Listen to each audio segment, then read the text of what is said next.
Alors chers amis, ravi de vous retrouver pour une nouvelle vidéo toujours dans l'actualité du Barça. Vidéo spéciale où on va faire une analyse plus profonde de la défaite du Barça face au PSG en Ligue des Champions. Ça sera pas une vidéo très longue mais où on va parler des lacunes tactiques de Ronald Koeman et de la défense fébrile du Barça. Donc sans plus tarder l'intro et on se retrouve juste après.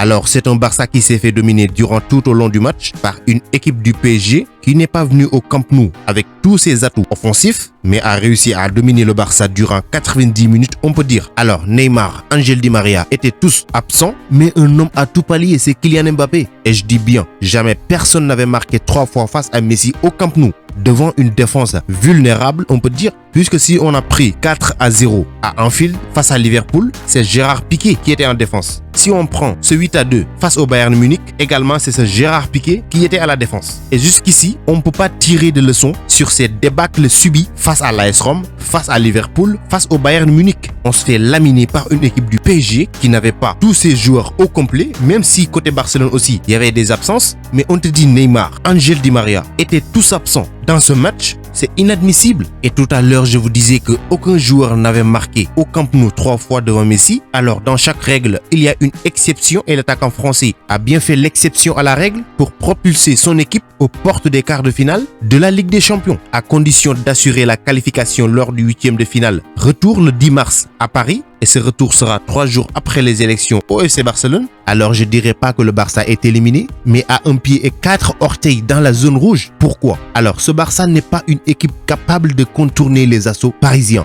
Et c'est facile à expliquer. Regardons uniquement la défense catalane qui fait débat maintenant depuis plusieurs saisons. Une charnière centrale où t'as Piqué et qui avant ce match était resté 3 mois sans jouer au football et qui se retrouve titulaire, il faut être Ronald Koeman pour le faire. C'est pas possible du tout.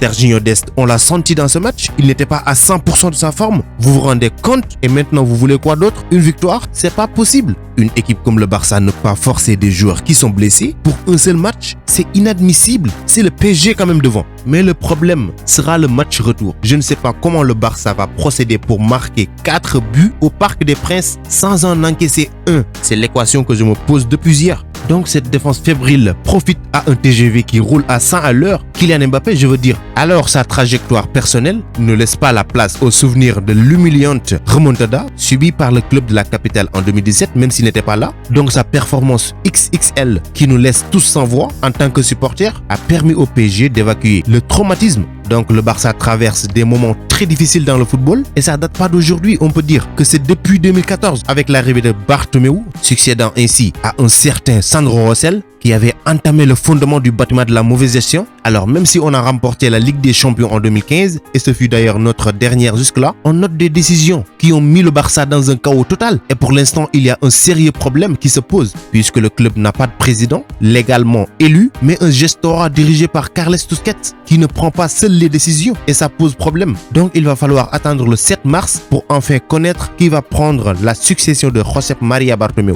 à la tête du Barça. Et je voulais le signaler aussi, lors du match face au PSG, il y a un fait qui m'a écœuré, c'est l'embrouille entre Piqué et Griezmann. Piqué est allé jusqu'à insulter le Français de moment, de même qu'Antoine Griezmann, mais c'est trop de se comporter de la sorte envers son coéquipier. C'est ces genres d'actions-là qui gâtent la cohésion d'un groupe et pour l'instant, on n'a pas besoin de ça puisque le Barça devra être soudé pour terminer la saison comme il se doit, même si aucun trophée n'est espéré. En tout cas, ce qui me concerne, je n'espère rien à la fin de la saison. Mis à part la qualification à la prochaine Ligue des Champions, pas de trophée. Je n'espère rien. Même si le Barça réussit à faire la remontada face au PSG, de même que face à Séville, ça veut rien dire. Il y a une reconstruction à faire et une profonde reconstruction. C'est pas juste des problèmes sportifs, mais c'est beaucoup plus grave encore. Ce Barça demande un nettoyage total. Donc on va finir avec le système mis en place par Ronald Koeman dans ce match, avec Busquets au milieu de terrain, qui s'est fait manger par Marco Verratti. Mais en tant que coach d'une équipe, ton rôle c'est quoi? C'est de regarder qu'est-ce qui ne va pas. Une fois la réponse obtenue, mais tu effectues des ajustements et ou les changements qu'il faut, mais Koeman preuve encore qu'il n'est pas fort tactiquement. Il laisse jouer jusqu'à la 71e minute pour faire entrer Oscar Mingueza à la place de Serginho Dest, qui n'était pas à la hauteur face à Kylian Mbappé, qu'il a usé physiquement avec ses courses. Il a fait 1-2 courses, c'est fini. Et aussi Ousmane Dembélé l'a laissé seul dans son côté pour un joueur qui revenait de blessure.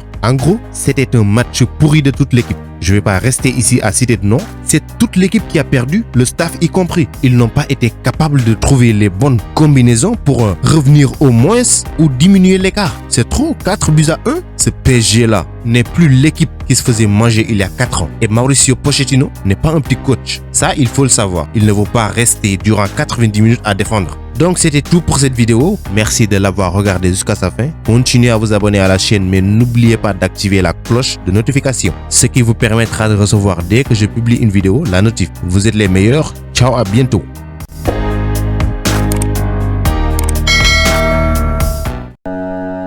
Pour échanger avec moi directement, c'est possible sur Instagram. Le lien se trouve dans la description, donc rejoignez-moi là-bas, ainsi que sur Twitter et même sur Facebook.